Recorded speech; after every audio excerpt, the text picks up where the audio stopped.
આત્મચિંતન શા માટે જરૂરી છે? આત્મચિંતનની ફલશ્રુતિ શું છે? ભગવાનનો યથાર્થ મહિમા સમજવાથી ફળ શું મળે? ભગવાનના સંતના માધ્યમે કોઈ કામ થયું હોય તો શું સમજણ હોવી જોઈએ? આત્મચિંતન કોણ કરી શકે છે? સત્પુરુષને વિશે દોષ કલ્પવાથી શું નુકસાન છે?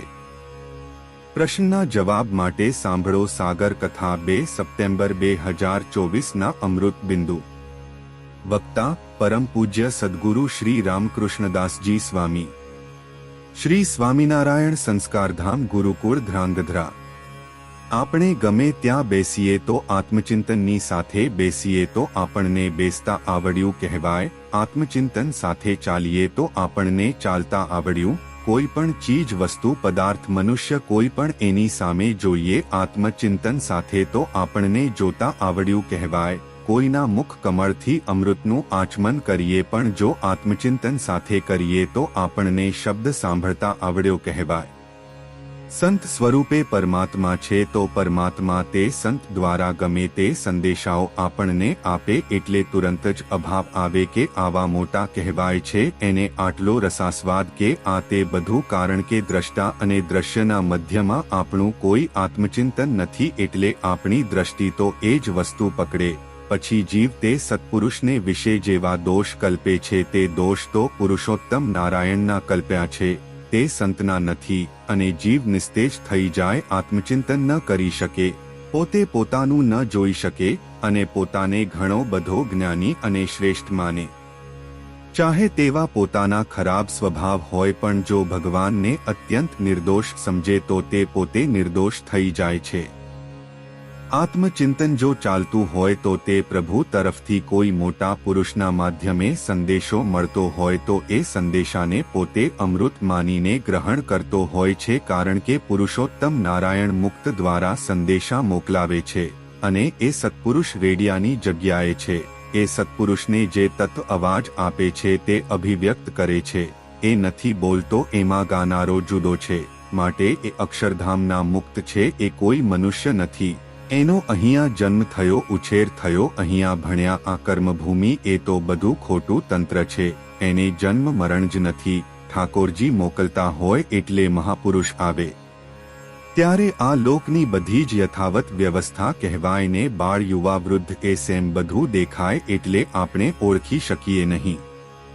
હવે એ મહાપુરુષો સતત આત્મચિંતન સાથે મહારાજની મૂર્તિમાં ઓતપ્રોત હોય. એ વ્યવહાર આત્મચિંતનથી કરે એટલે વ્યવહાર એને સ્પર્શી ના શકે. મહારાજના મુક્ત રસ્તામાં ચાલ્યા જતા હોય ને તો વૃત્તિ તો એની ભગવાનમાં જ કેન્દ્રિત હોય. આપણી ભેળા ચાલ્યા જતા હોય પણ આપણને ખબર ન હોય એટલે એને આપણે આપણી જેમ જ જાણતા હોય. એ સુષુપ્તિ અવસ્થામાં હોય તો એ મહારાજની મૂર્તિમાં જ હોય. આ સ્થિતિ છે ને મહિમા સમજવાથી અને આત્મચિંતન સાથે ભક્તિ કરવાથી આત્મા પામે છે. ભગવાનને પામી જવાની ભક્તિ આપણે કરતા હોય અને ભક્તિ કરતા કોઈ સંકલ્પ અવરોધ કરતો હોય તો એ સંકલ્પ સત્પુરુષ થકી જો આપણા દૂર થતો હોય તો સમજજો કે ઐશ્વર્ય સામર્થ્ય એ સંકલ્પ ભગવાન પુરુષોત્તમ નારાયણનો છે. એવી ભૂલ ન કરતા કે આ સંતના વચને કામ થયું છે, એની પ્રાર્થનાથી કામ થયું છે એમ સમજીએ. એમાં પ્રેરક શક્તિ, ઈચ્છા શક્તિ, સંકલ્પ શક્તિ પુરુષોત્તમની છે, સત્પુરુષની નથી. મુક્તમાં સામર્થ્ય છે એ બધું પુરુષોત્તમ નારાયણનું છે. જીવ આત્મચિંતન ભૂલીને દેહચિંતને યુક્ત, વિષય ચિંતને યુક્ત જે કંઈ ક્રિયાઓ કરે છે તે રજોગુણી ક્રિયાઓ એના ફળરૂપે આત્મા એને પશુના અને કીડા મકોડાના અને એવા ભૂંડા દેહ આવે છે.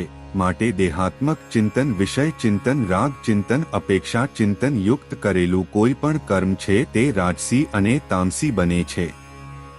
પોતાને આવો સત્સંગ સાધુ હરિભક્તો મળ્યા એનું પૂર્ણકામપણું મનાવવું જોઈએ કે હવે મારે કાંઈ કરવું બાકી રહ્યું નથી. એટલે મતલબ સાધન છોડી દેવાની વાત નથી પરંતુ જે સાધન કરે છે તે સાધ્યને રાજી કરવા માટે કરે છે.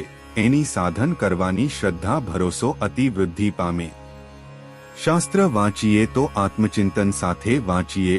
ધ્યાન ભજન સેવા વગેરે ઠાકોરજી સંબંધી ક્રિયા આત્મચિંતન સાથે જ કરેલું જે આપણું સાધન અને સાધનનું ફળ ભગવાન શ્રી હરિ અને તે તેજ સિવાય કશું ન દેખાય, આકાર માત્ર બધા પ્રકાશિત થઈ જાય. અક્ષરધામના મુક્તો મહારાજનો આનંદ સુખ, મુક્તોનો આનંદ સુખ એ મૂર્તિ ભેળું જ છે, મૂર્તિથી બહાર નથી.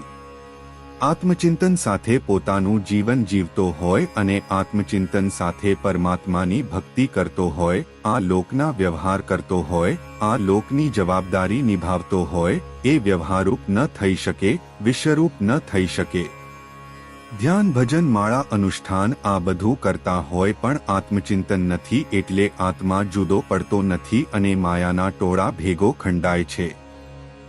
જેને ભગવાન પુરુષોત્તમ નારાયણનો મહિમા યથાર્થ સમજાણો છે, મહારાજના મુક્તનો યથાર્થ મહિમા સમજાણો છે, મળેલો સત્સંગ એનો મહિમા એનું મૂલ્ય પૂરેપૂરું સમજાણું છે, તે આત્મચિંતન કરી શકે છે. ક્રિયા તે ભક્તિ નથી પણ ઈરાદો તે ભક્તિ છે. જ્યારે ભક્તને ભગવાનનો યથાર્થ નિશ્ચય થાય છે તથા ભગવાનનો યથાર્થ મહિમા સમજવામાં આવે છે ત્યારે તેને જે કાંઈ ભૂંડા ઘાટ માત્ર થતા હોય તે ટળી જાય, નિર્મૂળ થઈ જાય છે. આ મહિમા સમજવાનું ફળ છે.